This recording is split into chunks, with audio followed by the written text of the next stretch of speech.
If people are telling you something is a bubble, then it can't be a bubble, right? Because when something is really a bubble, you just hear how wonderful it is, right? Think Apple, right? Nobody's telling you Apple's a bubble, right? If you think about it. When are they going to tell you that Apple's a bubble? Well, after it's down by about half. Oh, Apple was a bubble, right?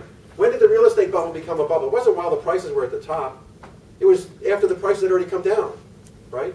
Oh, that was an obvious bubble. You're going to say, that was an obvious bubble. It was so obvious that at the time, they were telling everybody to buy, right? Well, Greenspan. That's how. Right, Greenspan, example, he came out with this statement about irrational exuberance in 1996. Now, the stock market was still going up, of course. So what did people say in 1997, 98, 99? They said, well, this guy's an idiot. So they asked him again in 1999 when the prices were much higher. What about your irrational exuberance? Oh, well, maybe I'm not that great at forecasting the stock market. He said, probably it's not irrational. Of course, then it was even more irrational. Then it really was irrational, but he didn't want to, ruin his reputation anymore by coming out and making a foolish statement. And of course, they also asked Bernanke in 2005, do you think that there might be a housing bubble? Oh, no, no. This is just a natural blah, blah, blah, blah. Right?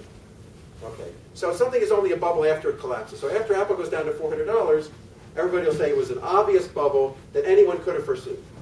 Of course, they didn't foresee it, right? But in hindsight, people seem to have very good, I say, like, looking at the rearview mirror. If you drive down the road and you keep your eye in the rearview mirror, you get a great view of what's behind you. But you're only going to notice the front windshield when you go crashing through it, right?